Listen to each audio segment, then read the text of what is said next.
Dito sa UK, ang tawag nila sa underground ay cellar.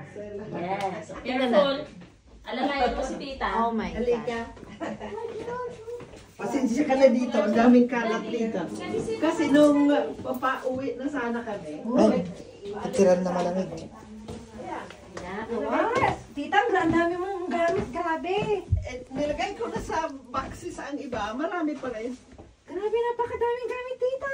Oh, mayroon pa akong maliit nito. Sabi ko, ito sa anak ko kasi malaki siya. Malaki din ang saging niya. Nasaan na kaya yung sa akin? Maliit lang na ganyan lang eh. Uy, malamig dito sa baba. Ay. Grabe, ang daming Ito, ang dami kasing boxes na ano, yung aanuhan ko sana, yung babalutan ko sana ng mga ano ko, Ang dami. mga gamit ko. Napakaraming stuff. Lamig. Oo. Now. Yung iba, ito, nilagay na dito sa ano, ang pupunta sa atin. Pero gusto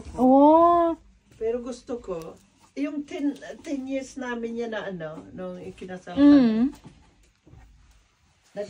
Nagpagawa ako ng ano doon. Daming gamit. Oh, yeah. Oh, my. Wala na. Magnum again. Carbo tayo dito. Iba yung ginaw dito sa cellar. Woo!